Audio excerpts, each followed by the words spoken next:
For more than 200 years, the residents of Washington, D.C. have been subjected to systemic inequality and denied the full rights of citizenship that the residents of the other 50 states enjoy. D.C. residents have had no representation in the U.S. Senate. They elect a House delegate, Eleanor Holmes Norton, who has no influence, since she is not allowed to vote on any proposals. Even worse is the lack of self-government that D.C. residents have over their local affairs. While D.C. has a mayor and a city council, the U.S. Congress has plenary authority to override legislation passed by the D.C. City Council. Congress also has the authority over the district's budget. And Congress has repeatedly invalidated policies adopted by D.C. Elliot Mamey, a lecturer at Princeton, noted in 2025, Congress interferes in D.C. affairs through authorization bills, which restricts or overturns D.C. law. And policy riders needed attached to appropriation bills, overriding D.C. law on issues ranging from abortion and needle exchange to traffic cameras and right turns on red. Additionally, Mamey observes that D.C. lacks control over local zoning decisions that are made by the National Capital Planning Commission, where most seats are not controlled by D.C. residents. He also notes that the D.C. National Guard, unlike any other National Guard units, is under the direct control of the president, not the local elected D.C. mayor. The District of Columbia is the only jurisdiction in the United States in which the federal government manages and controls the local criminal justice system. All juvenile felonies and various adult misdemeanors are prosecuted by a federally appointed U.S. attorney, who has little incentive to be transparent within the D.C. community. The U.S. attorney is not accountable to voters in the district in the way district attorneys are in states. All parole and supervised release decisions for D.C.'s returning citizens are made by the federal U.S. Parole Commission instead of a local agency. As a result of federal control, the criminal justice system in D.C. is broken. Shelley Broderick, Dean Emerita of the University District of Columbia Law School, noted that D.C. has one of the highest incarceration rates, a rate of 899 per 100,000. District residents also receive racially disparate treatment. Broderick states that 95.7% of the district residents incarcerated in the Bureau of Prisons are Black or African American, while the district's population overall is 45% Black or African American. Overall, federal control over the criminal justice system, Broderick concludes, results in poor management and service delivery, underfunding, inattentive leadership, and countless other injustices throughout the system. The system of government imposed on D.C., Elliot Mamey correctly argues, is a system of elections without power, or more sharply, participatory colonialism. A final harm to excluding D.C. residents from having representation in Congress is that it perpetuates racism. Maya Afridi of the Brennan Center for Justice explained in 2022 that the exclusion of D.C. residents from a voice in Congress contributes to the underrepresentation of voters of color in the American political system. She observes that based on the voting power of each U.S. senator, the average Black American receives only 75% as much representation as the average white American citizen. In 1978, Senator Ted Kennedy stated that the resistance to granting statehood to D.C. was due to the fear that senators elected from the District of Columbia may be too liberal, too urban, too Black, or too Democratic. Unfortunately, these same arguments are made today to justify the disenfranchisement of almost 700,000 U.S. citizens. To rectify this injustice, the affirmative advocates the passage of a constitutional amendment approved by 2/3 vote in the House and the Senate, and ratified by 3/4 of the state legislatures to grant statehood to the District of Columbia. The amendment will admit most of the District of Columbia's populated areas into a new state, and create a small federal district consisting of federal buildings, including the White House, Capitol, and the U.S. Supreme Court building. The federal government will retain plenary powers within the federal district, and the 23rd Amendment will be repealed. Passage of a constitutional amendment is the only legal pathway to providing statehood to D.C. Freeman Zausner wrote in the Wall Street Journal in 2021 that the 23rd Amendment, in granting the district 3 electoral college votes, fixed its location and effectively its size, and again, denoted the district as the seat of government.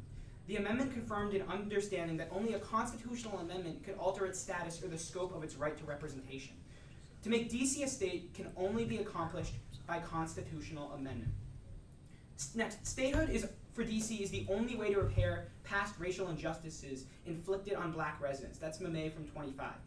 The fact of historical injustice towards Black Washingtonians provides an affirmative reason for repairing some of that injustice through full enfranchisement. DC statehood would be a form of repair for the decades of racial harm, according to Black DC residents. From the perspective of equal voting power, statehood remains the best strategy to achieve political equality for the people of Washington. It would grant DC residents voting members of the House and Senate who would have equal voting power in national decisions, and elected local officials whose votes on local laws would be binding, absent interference by unelected lawmakers from elsewhere. It would be irrevocable, unlike statutory schema for limited self-government and non-voting representation in Congress. It would grant DC equal footing with the several existing states under the admission clause. It complies with the minimum requirements for political equality.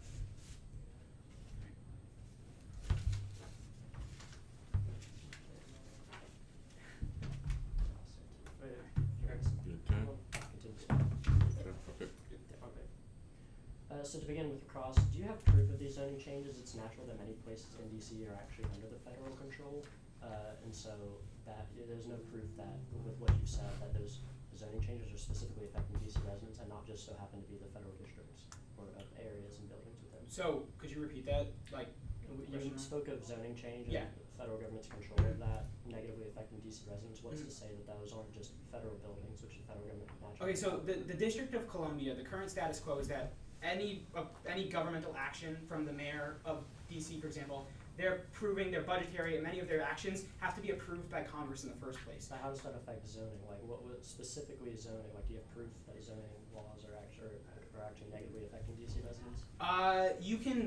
We don't have anything specifically in that situation, but we have examples of, for example, other things such as the HIV needle passage in the 90s or things like that, where they have. You guys do speak about a contest between the federal government and DC. Do you recognize that other states have also had contentions with the federal government? I think of what you mentioned, COVID. I think New York and Florida complained about their COVID output. Arizona and Texas. Well, I think the difference between the two is that New York, Arizona, for example, do have some self-freedom in regards to what they actually want to do. There is, the state government of New York. There is no state government of DC because all of those policies and all of those governments are oversighted by Congress, which they're not able to elect into in the first place. With regard to the inequalities, with regard to race that you mentioned, aren't those same qualities present in other states and possibly worse in other states? I mean, the federal government seems to have a point to protect where it's located. So how does DC statehood change anything, if not worsen it? In what sense? Sorry, would you? The federal government would naturally have a responsibility to protect where it's seated and care for that position. Yes. The federal district. And so with regard to inequalities might being worse and also present in other states, this isn't just something unique to DC. How does DC statehood change anything? Well, the argument is that through DC statehood, the people of DC specifically can, for example, actually elect their own district attorney who prosecutes, for example, and fairly prosecutes in the sense that what the people of DC actually want in the first place. The current situation is that the district attorney, for example, is just this person that's pushed towards them based off of from the federal government, which they have no say in the first place. Well, I'd like to ask, you mentioned you talk a lot about the fair representation with regard to senators, but how does that is there any solvency between DC statehood and fixing those inequalities that the federal government couldn't solve? Well, the fact that there's no fair representation for the people of DC at the current status quo. The current status quo is that they have one person in the House of Representatives who can't have a vote but can just kind of say stuff and try to, in some sense, advocate for her policies, but if she has no actual voting power, then she has no power in the first place. And on top of that, there's no Senate power either. The federal government is focused on national issues, so wouldn't the local government of DC work towards fixing the racial inequalities and not the national government? But the problem is, specifically, we're talking about crime rates, and the fact that because the district attorney was specifically appointed not by the people of DC, but given and pushed forward by the federal government, it doesn't allow for the people of DC to push forward an idea of what they want criminal justice. District, but the federal district isn't going to apply to a single state. The federal government isn't just making policy for one specific area. But in any regards, does DC require statehood to fix the issues you mentioned, or are there other measures that could be taken? The best possible scenario to fix this problem specifically has to do with an independent state of Washington, D.C. Can you go more into that? Why does it have to be? So the reason why is because D.C. is in its own specific situation where it's a small city which is a very, very refined, they're very, very specific on what their political stances are and what their policies have to do with. For example, the fact that they have this really high crime rate is a problem that only specifically the city of DC has to deal with itself, whereas it's not as big a problem in Maryland or Virginia, for example. Have high crime rates too, but can a city with no agricultural or manufacturing base or a rural economy that's 10 miles wide and has 700,000 people in it really self-sustain itself? Well, an example of this would be a state like Rhode Island, where basically the entire state is the entire general sub-city of Providence, Rhode Island. And this is just one prime example of a small state being successful. We have seen that a small state can be successful. DC's smaller, but still the same.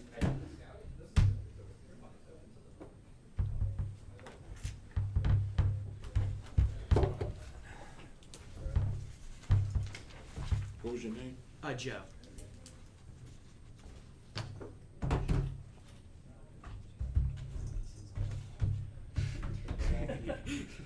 Okay. We don't even have our tech around here. There we go, I figured it out. Alrighty. And your name? Nate. Nate. Okay, Nate. Appreciate it. Thank you. Thank you. Everyone ready? Yep. Awesome.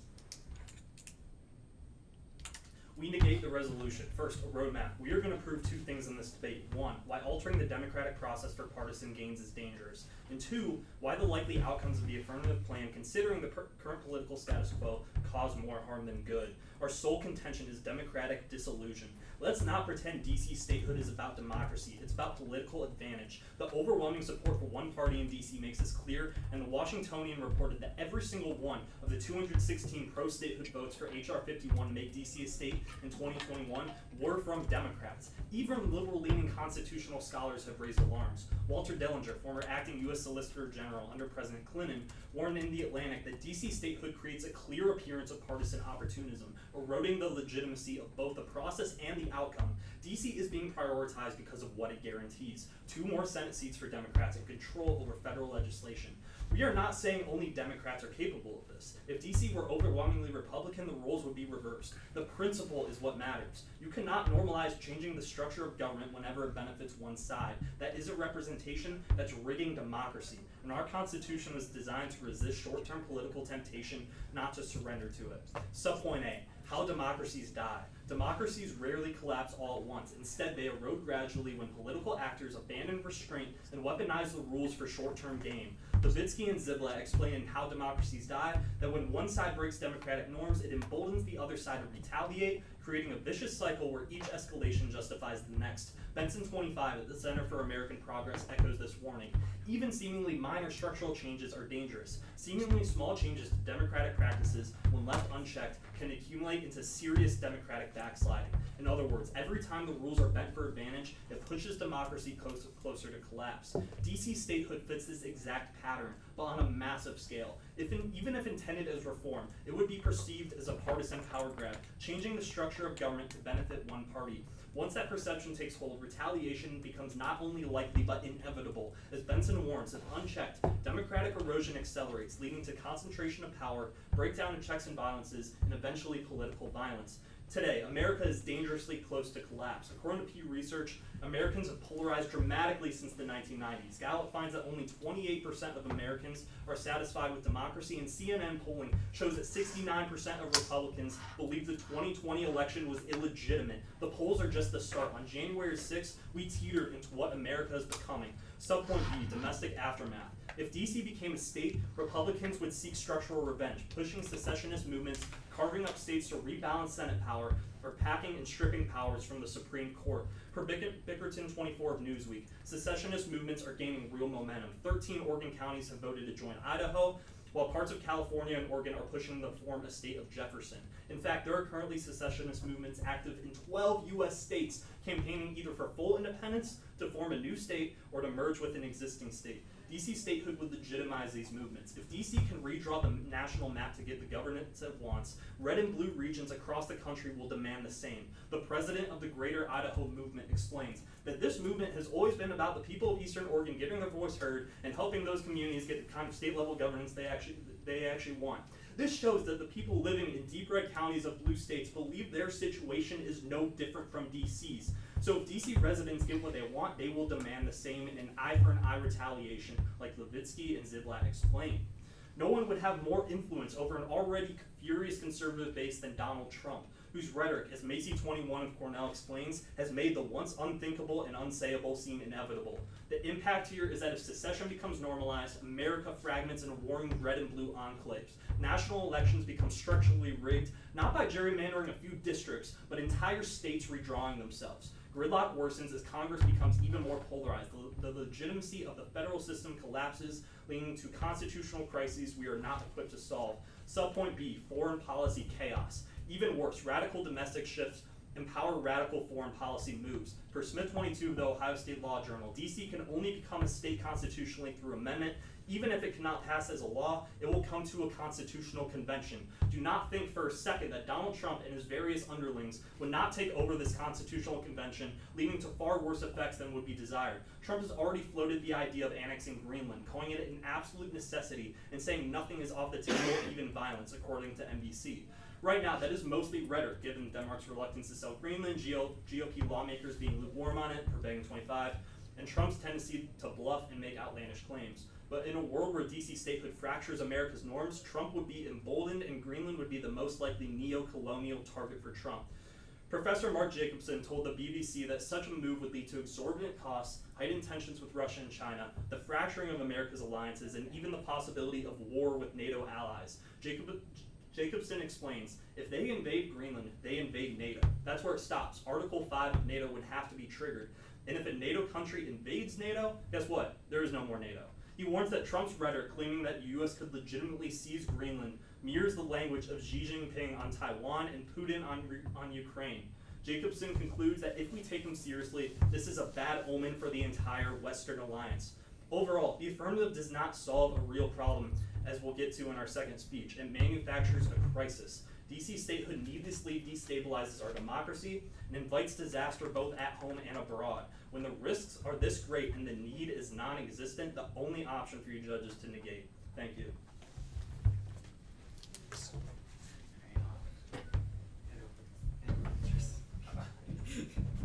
You just stand here. Yeah. Gotcha. Everybody ready? Real quick, I'm just gonna grab my phone. Yep, I'm ready.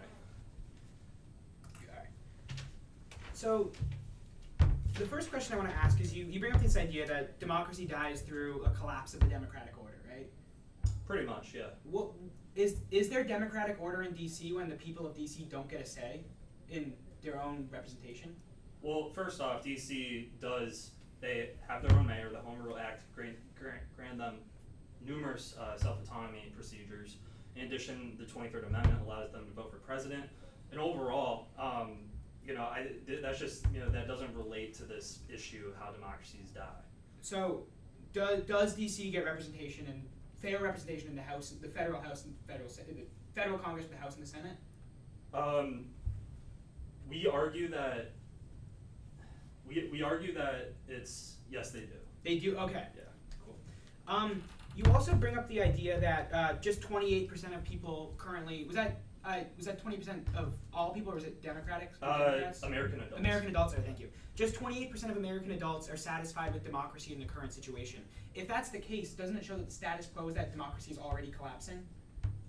Yeah, I mean, honestly, we're not saying that, but the thing is, it's not collapsing because DC's not a state. We're saying making DC a state would only make this worse. Okay, but it's already happening. Like, that's already going down that path in the first place. Listen, even as the negative, we acknowledge that the status quo is not perfect. We acknowledge there are issues with the status quo, and we wish, in an ideal world, as the founders intended, DC wouldn't have residents. They didn't intend for 700,000 people living there. We can agree on that. But the bottom line is that the cost of making DC a state, first off, they don't really fix the problems that you're claiming, and second, it creates a whole bunch of new problems. Mm-hmm. That's what we're arguing. Yeah, and then for your foreign policy chaos situation, you bring up the idea like Trump's going to do all these crazy things if DC becomes a state, right? Right.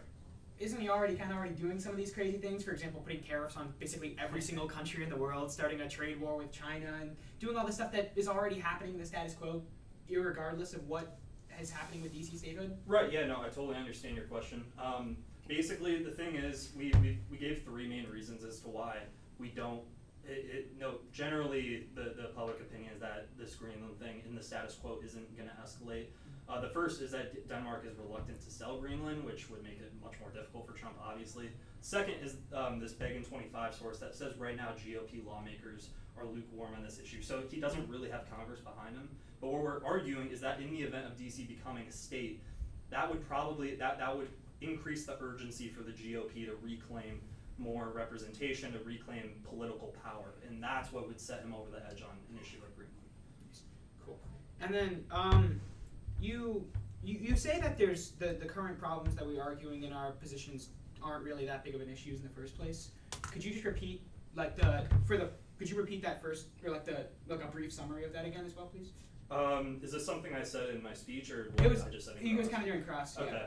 Yeah, no, generally, listen, again, we understand DC's not perfect. Just like any major city, it's going to have things like inequality. The point we're making is that DC statehood doesn't actually provide solvency for these things. So we believe that the issues you're highlighting, they might be real, but DC statehood isn't the fix to that. And yeah, sorry, I'm not going to say that. I'm not allowed to. Yeah, no. And so, with that idea, then is how would providing a sense so that DC gets 2 senators, gets a representative in the House of Representatives, not solve for the problem of DC residents not having a voice in the Senate, not having a real voice in the House? Well, again, I mean, first off, the federal government, right, is basically the equivalent. We understand it's not the same as a state, but basically they're taking care of DC statehood, right? Or they're taking care of DC. So it's not like they have no one looking out for them. Like DC is, so. Cool. Thank you. All right.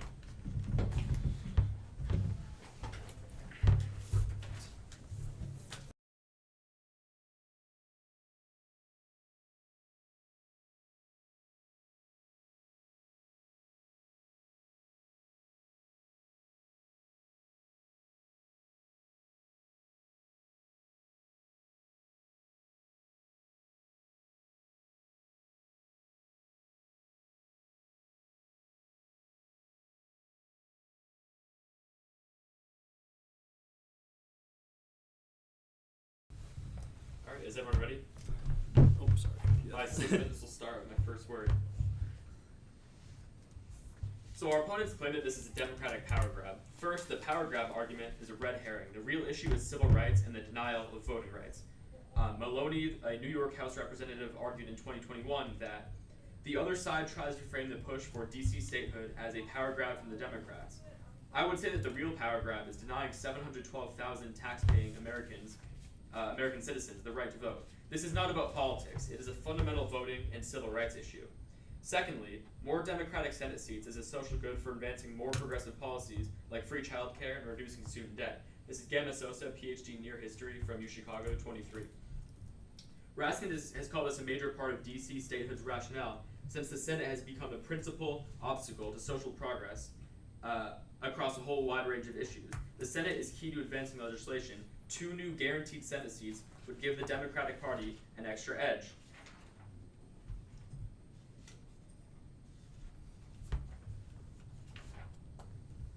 And in regards to our opponent's secession disadvantage, first, U.S. states can't change their borders without approval of both states in Congress. That would never happen. Greenblatt, editor of Governing, argued in 2025 that for 2 states to change their borders, both have to agree and then Congress would need to sign off. There appears to be no appetite for this. And secondly, states can't legally secede from the United States. The Supreme Court prevents this. No legal route exists for a state to secede from the United States. Supreme Court precedents reject. That's Rick Quelmy, writer for the Courthouse News, stated in 2025 that legal and political minds question not only the legality of the state seceding, but the chance voters would ever approve it. Carrillo, the executive director of UC Berkeley, California Law's Constitution Center, argued that Texas v. White declared that states have no right to secede. Adams, a distinguished professor at UC Davis's Political Science Department, and Nalder said it appears that no state can secede. I don't think there's any legal route to seceding from this country. So our opponents claim that states can either join into new states, but clearly there's no way for them to join into new states or secede from the country as a whole. And now, in response to their democracy arguments,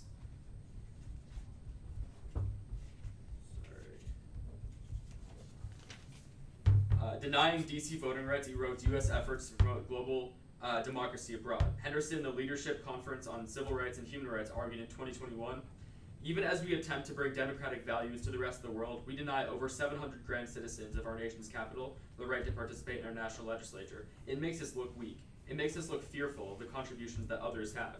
And DC is the only capital of a democracy without full voting rights, and several organizations argue that it violates international law.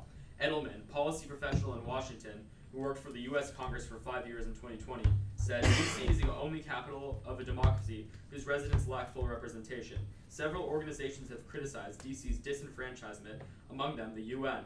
The Organization of American States, the Organization for Security and Cooperation in Europe, argue the same. And in regards to this as well, we argue that voting rights spill over into states and territories. DC statehood will spur voting rights equality for disenfranchised citizens in all 50 states and territories. This is May, a lecture at Princeton in 2025, who argued, and were Douglas Commonwealth to become a state, its empowerment would spur a broader movement for democratic equality for those living outside of the states as well. As Raskin once wrote, political equality in the district offers the most dramatic possibility for a democratic breakthrough, not just for Washingtonians, but for millions of other disenfranchised Americans in the 50 states and the territories for all Americans whose voting rights have proven to be precarious. So our opponents claim that DC becoming a state would cause chaos abroad, but however, clearly it creates more democracy abroad and within the U.S. And extending our lack of self-government, statehood for DC is vital to protect intrusions by Congress and Trump over local affairs. Cantor, Citizen for Ethics, argued in 2025, Congress has repeatedly banned DC from using local funds to cover abortions through Medicaid, from using its funds for needle exchange programs, overturning a DC council law that would have revised the district's criminal code. With Trump, DC residents are at risk of presidential and congressional interference in DC matters. Statehood for DC. Without it, DC remains vulnerable to the whims of Trump, who views the district as a testing ground for his anti-democratic agenda. And for criminal justice, statehood will lead to criminal justice reform, solving over-incarceration and racial disparities. Broderick, Columbia professor 2024, statehood is the bridge to transforming DC criminal justice system. With statehood, the district can reverse course as it identifies and selects systems, policies, procedures, and personnel focused on applying DC values and priorities to reduce over-incarceration, address racial disparities, and enhance community systems, and improve management and service delivery through its criminal justice system. And next, for racism, opposition to DC, statehood is due in part to racism, excluding the black population from voting. This is Henderson in 2021. The decision to deny voting rights in DC residents has been influenced by issues of race and concerns about the population of the district as a majority black population coming into our union. The deprivation of rights to DC residents is one of the greatest denials of the most fundamental rights that citizens of the United States enjoy. And opposition to DC statehood is racist. If admitted, DC would have the highest proportion of black residents of any state. Much of the opposition to DC statehood, and too often echoes outdated racially based arguments. And also the status quo isn't all their disads in regards to the Trump arguments.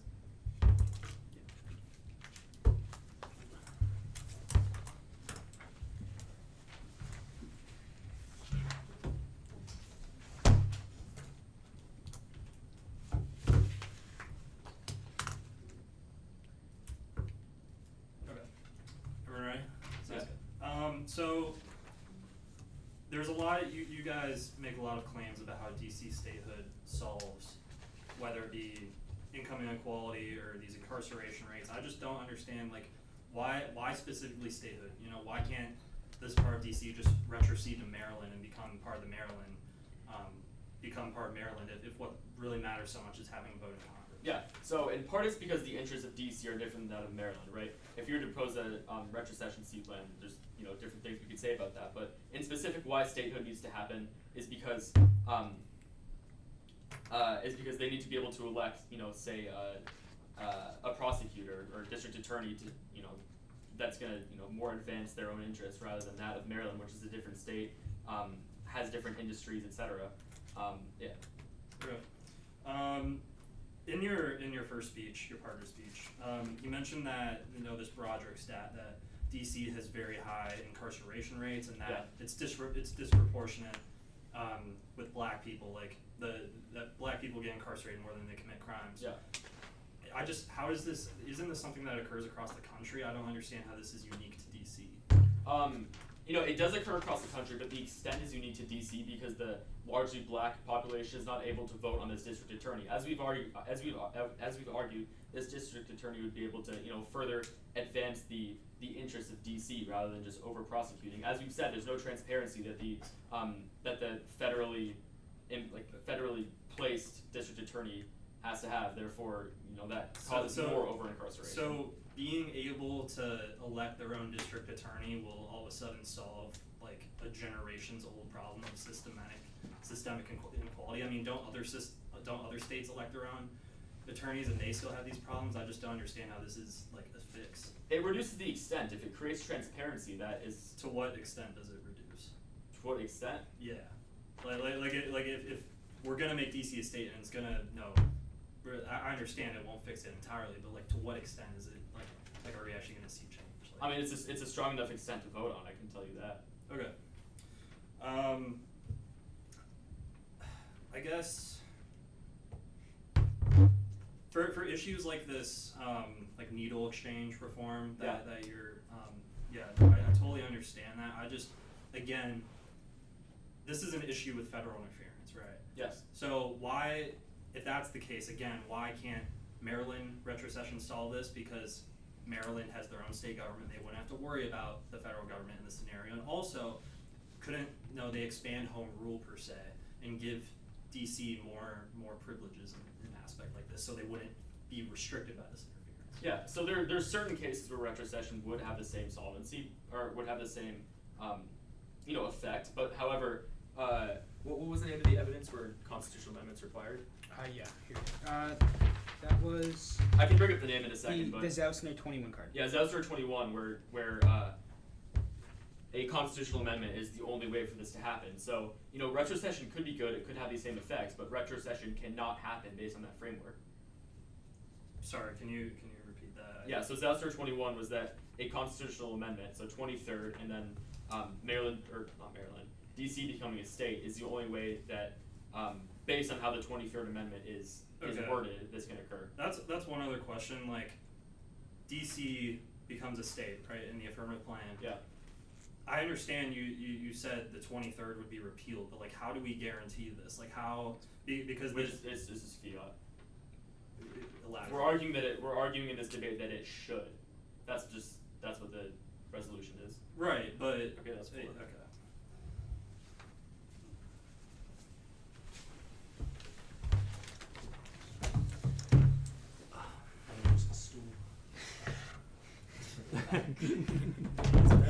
Apologies for I don't want to get you. Oh no, you're good. Don't worry.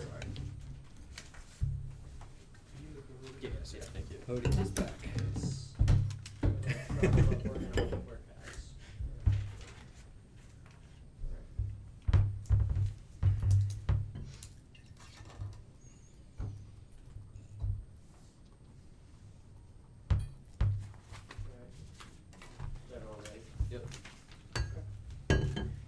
We of the negative will further argue that the establishment of this precedent as DC statehood would lead to fiscal, legal, and socio-cultural consequences within and far beyond the District of Columbia. To add and to speak on this fiscal, legal, and socio-cultural impacts, listen, it's irrefutable that DC residents don't get to vote on Congress members the same way that residents of other states do. That said, this argument is way overblown by the affirmative. DC is not a political pawn, it has autonomy. The ACLU of DC 25 explains that the Home Rule Act of 1973 allows DC residents to elect the mayor, DC council members, and advisory neighborhood commissioners who run day-to-day affairs in the district. DC's local government has the power to pass and enforce local laws and to pass the district's budget. To say that the DC residents are taxed without representation is not true. And on a national level, DC residents get to vote in presidential primaries, and the 23rd Amendment guarantees DC 3 electoral votes for each presidential election. Basically, our nation's capital was never meant to have residents, as we went into detail about in our first contention. But significant legislation has been achieved to give DC as much representation as possible. Going further by giving DC statehood actually jeopardizes the representation of all other 50 states by creating a conflict of interest within the heart of the federal government itself.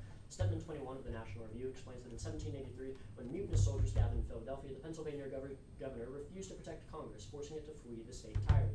That event directly shaped the creation of an independent federal district, and today the same concern still applies. If DC becomes an independent state, with its own federal institutions separate from Congress to the Supreme Court, it would be physically located within the voting jurisdiction of that DC state. That means federal agencies would be surrounded by constituents who could vote for their own budgets, regulations, or political leadership against the interest of the federal level and the rest of the country at large. It's not hard to imagine a situation where the new state government becomes hostile to certain federal officials or policies and uses its influence through law enforcement, zoning, or state legislation to make operations difficult for the federal government. Judge, I want to make this as clear as possible because of the weight representation carries in this debate. We understand the status quo isn't perfect, and we're not arguing that it is. In an ideal world, as my partner had said, DC residents wouldn't exist, and the capital would have just only the necessary residents within the federal government.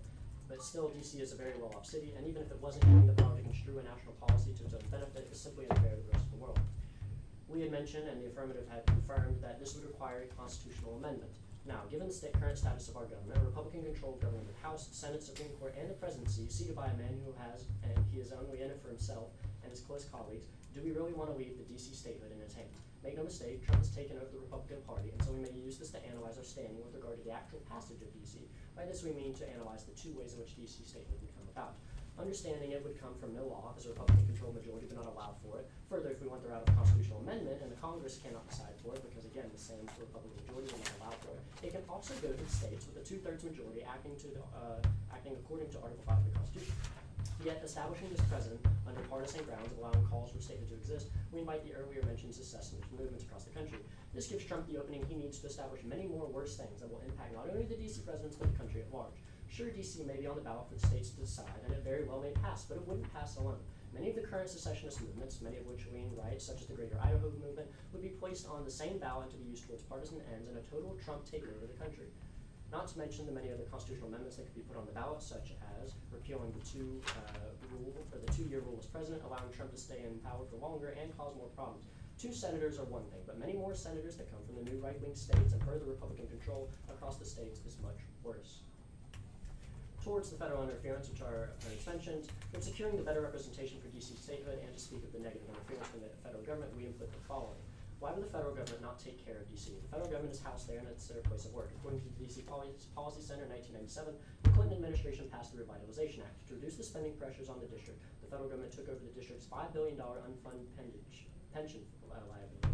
In this operation and financing of the district's courts, responsibility for the district's incarcerated residents, Congress also increased the federal match to the city's Medicaid expenditures from 50% to 70%. Yes, if fixing such action on the federal level, we posit a few other alternatives as well, if federal level isn't enough for you. Other than budget autonomy, voting reforms, and others which may come through change to the Home Rule Act, we also posit the retrocession to Maryland as more than likely solution. Retrocession being that the land in which currently rests as the federal district was originally taken from Maryland. Yet, against what the affirmative had said, in 1847, Virginia's share of the federal district was taken and returned back to its original state, Maryland. Therefore, there was precedent to do this. We argue it is far more likely that Maryland and DC residents can merge into one once again, leaving the issue between one state and the federal district, then bringing in a conservative majority in the national and in many, and in fact a majority of the states, to have their way and enter into their own desires within the Constitutional Convention, all of which would be overseen by a convicted felon who currently sits as president, who speaks of taking over other lands outside of the current U.S. territory, and who has hinted at changing the Constitution. I wonder where else he would receive a better opportunity to do so than this, alongside his lackeys who follow his every command. Disenfranchisement is real, but statehood is not the solution. Retrocession, budget autonomy, and voting reforms, meaning reforming the Home Rule Act, address this without inviting a constitutional concurrence. Many majority black cities in the Republican-led states like Jackson, Mississippi also suffer from federal or state-level mismanagement. Granting them statehood is not proposed as a solution because statehood is not a tool for fixing economic inequality. In the end, though, the affirmative could question the likelihood of this outcome, but we can be guaranteed from our current news cycles that this is the inevitable end of such a convention. We at the negative argue that not to stand by and allow this to happen, and ask the judge to consider the many more negative effects that could come from this convention than the affirmative goal. The risks are far too high and are naturally spiral quickly out of control. To further add, back onto the Revitalization Act. The Revitalization Act has transformed the district from financial insolvency to an economic powerhouse. The DC Policy Center further adds that job recovery began in 1998, and today's total employment exceeds 791,000 workers, which is an increase of 25% since 1997. After all, the federal government has a lot more money than any state government, and with much of DC's responsibilities resting with the federal government, we argue such responsibilities are placed with a level of government that has more influence, money, and higher responsibility to the United States at large. So either you would have it that the federal government either controls and does a better job of it, or we have opportunities such as retrocession, budget autonomy, and voting reforms, either through going to Maryland or reforming the Housing Act, all three of which stop this constitutional crisis, which Trump would inevitably take to his own ends. For this reason, we stand that DC should not receive statehood. Thank you.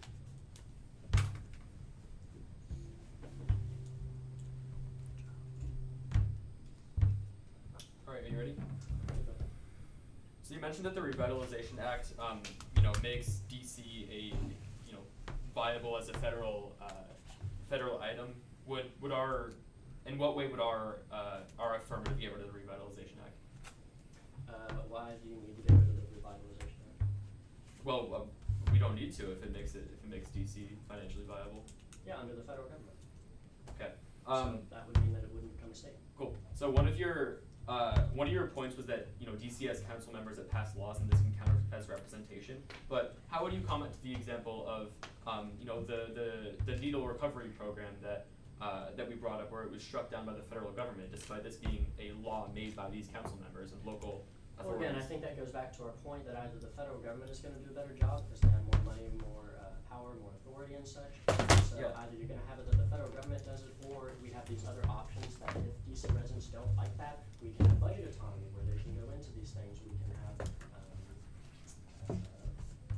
other financial responsibilities and such, voting reforms, or retrocession, which can come through either the Home Rule Act reforming or Maryland, but that doesn't require statehood to do, and these Yeah, are okay. much more So- likely options to happen. If you argue that the federal government can do it better, but you also say that this is representation, it seems like very clashing, right? We're Okay, so offering two different points, both of which are much more likely to happen, perhaps are better to happen because they're more likely and that would actually lead to solving this issue, than this statehood thing, which invites this constitutional crisis, which none of us, I think, want.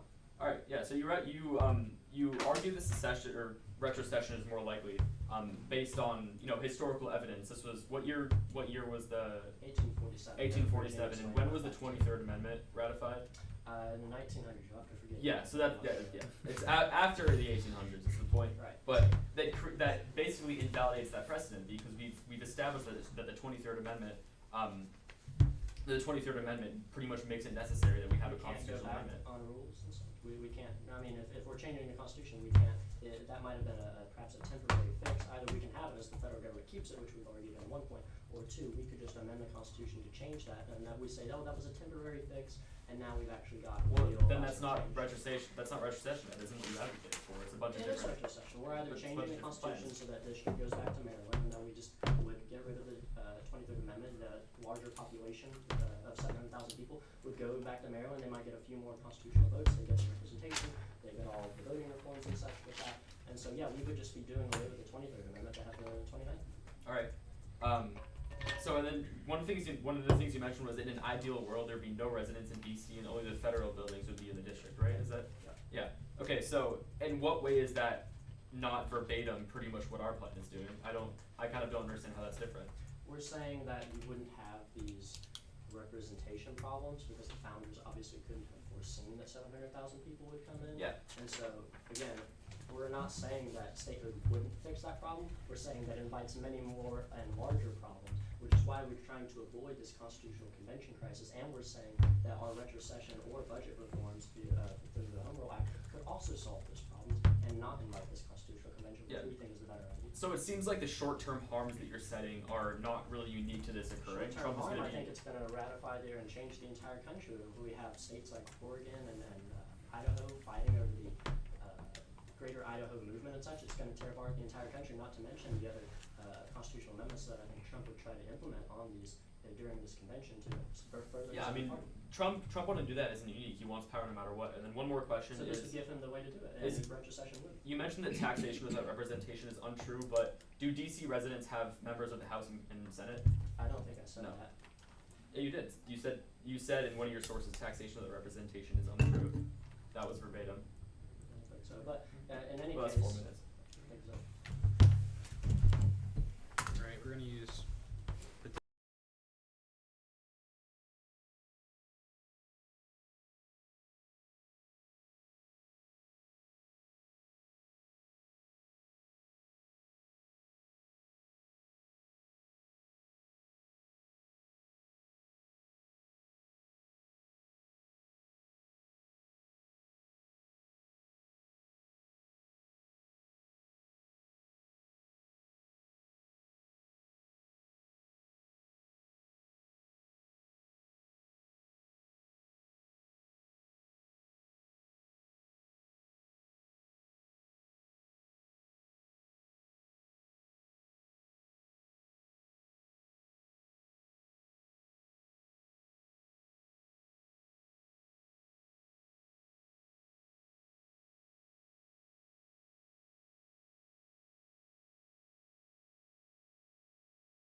Alright, so I will start with the on-case stuff, then move to the off-case stuff. I will start from my first. Give me liberty or give me death.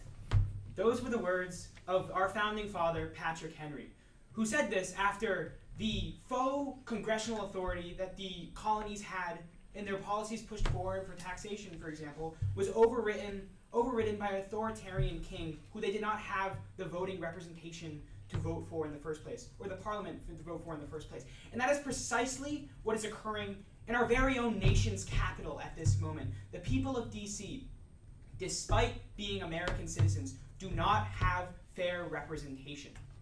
Now, they bring up this idea in the first place of the idea that it's actually true that the people of DC have representation. This is just factually incorrect. First, let's discuss on the federal level. 700,000 citizens in DC do not have the ability to vote for somebody who represents them in the House of Representatives or in the Senate. And on top of this, I want to extend the Henderson 21 card, which is the fact that already discusses the idea that the people in all the different territories of the United States also don't have voting representation at the federal level. And the reason this is important is because it goes against the very essence of the American idea and goes against the first disadvantage that the opposition argued in the first place that they have continued to drop because it shows that we're actually winning this in the first place. They brought up this idea that the American democracy will collapse with this moment. But the way American democracy collapses is when people don't get fair representation. They get policies are pushed forward without their approval in the first place. And that is precisely what is happening. If we want to solve this problem, we again push forward the Henderson 21 card, which says that DC statehood allows for this new push for statehood and more representation for all the various different territories, which they have completely failed to drop. And as the point, they're saying they don't care about the fair representation and equality of American citizens throughout the entire world, and they exclusively care about the rights of the citizens who are currently living in states. Now, we also wish to discuss the idea of racial injustice. Now, again, I want to re-extend the Ted Kennedy speech, that the reason people are against the DC statehood comes down to a few main reasons. They're worried that the senators from DC are going to be too democratic, too urban, too black. And that's the precise reason, as he said 50 years ago, and the precise reason, again, as to why this is the case in the first place. Not because they say, because of that, they allow for the disenfranchisement of 700,000 American people. On top of this, we have another issue, not just federal representation, but also the actual mayoral representation in the first place. Now, there is, because of the Home Rule Act, they do have a mayor, but the problem with this mayor is that any of the policies that gets pushed forward through these values have the ability to be overridden by Congress. The example we gave was the HIV issue. Now we're going to more discuss that further because it goes to prove our point. In the 1990s, Washington, D.C., a very progressive city, stated, we want to make sure we can figure out a way to try to fight back against the HIV crisis, which was a crisis. So their solution was to hand out needles to various people to try to make sure that HIV wasn't passed along. Although this was hugely successful and dropped the rates of HIV in Washington, D.C., Congress didn't like it. They said, we're not a big fan of this, we're overtly against this, and despite the fact that it's incredibly popular amongst the people of DC, we're going to override and make it so that you are not allowed to do this. This is just one prime example of how the federal government overrode the rules of DC, and the case of that has to do with the fact that DC wasn't a state in the first place. Now, finally, I want to extend the Henderson 21 card, which also shows that opposition to DC, the key opposition to DC has to do with racism, and that's the key issue and why it's clear that we're winning on this case. Now, moving on to the opposition. First, over the past few speeches, they haven't introduced a counterplan, but they've just thrown a bunch of stuff at the wall and said, well, one of these is probably going to work, so that's fine. That goes to show why your problem is wrong and why ours is correct. Don't allow them to do this because they haven't actually introduced a counterplan. They've just said, well, there's some other stuff that could probably work. And additionally, on top of this, the other problem with this counterplan is the fact that we have argued against these policies in the first place, and they don't actually provide any benefit over our actual case. What they do, even if they were to be allowed, is just do the exact same thing but do it worse. For example, the retrocession idea, as we've stated, is blatantly unconstitutional, as it goes against the ideas of the 23rd Amendment. That's the Zausner card. But on top of that, our Mamey card from 25 says that statehood for DC is the best way to repair racial injustice inflicted on black residents. And then, additionally, now let's get into their actual points. So they bring up this idea that fiscally DC has autonomy. They say that And the problem with that is they don't. All of their budgets have to be approved by Congress. They also say that this could create situations such as what happened in Philadelphia, where the mutinous armies of Pennsylvania invaded the Capitol. But what our very own point says is that the Capitol buildings would not be in this new state. They would be in their own separate federal enclave. So they can't really use that point in the first place. And on top of that, they also say they have fair representation in the federal government. That's just blatantly a lie. That's incorrect. Next, they bring up this idea that, legally speaking, this would create this whole dynamic in which all the different secession states would be successful. But the big difference, and what we keep continuing to emphasize, is that there's a difference between DC and the rest of the states. And that's the fact that the residents of DC don't have fair representation. They're being controlled by a government that they don't have any say in the first place. And with that being the case, what they should do is allow for this to happen. And that's why you can't compare the two, because just because Eastern and Oregonians say this is not the same thing. Next, they say that there's going to be this constitutional crisis because of Trump. There already could be in the first place, simply because, for example, a couple days ago, Trump made the joke that he was going to run for a third term, blatantly overriding the ideas of the Constitution and showing them the fact that Trump doesn't care. The status quo with Trump shows that all of their disads, the fact that Trump's going to be crazy with our allies, he's already doing that. The Trump that he's going to invade Greenland, he's been joking about that forever. He's going to invoke war with China, he's already been doing that. What we can see, though, is that the best way to actually push forward our agenda and our policies, which are clear and have not been discussed, is to make DC a state. Starting my 2 minutes.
Off time real quick, I'm just going to go over the main voting issues into the debate, explain the framework, address both sides.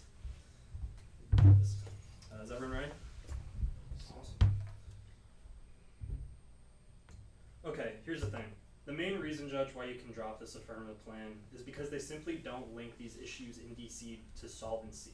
We understand that DC isn't perfect. We want to solve these issues just as much as the affirmative does. So please drop this rhetoric about opposition to statehood being racist. Historically, that may be true, but just that doesn't mean that that doesn't negate the arguments we're saying. And in order to win, the affirmative has to actually prove that DC statehood solves what they're claiming it solves. Earlier, I did misspeak and said that DC has equal representation in Congress as the states currently. That was my bad. I didn't mean to say that.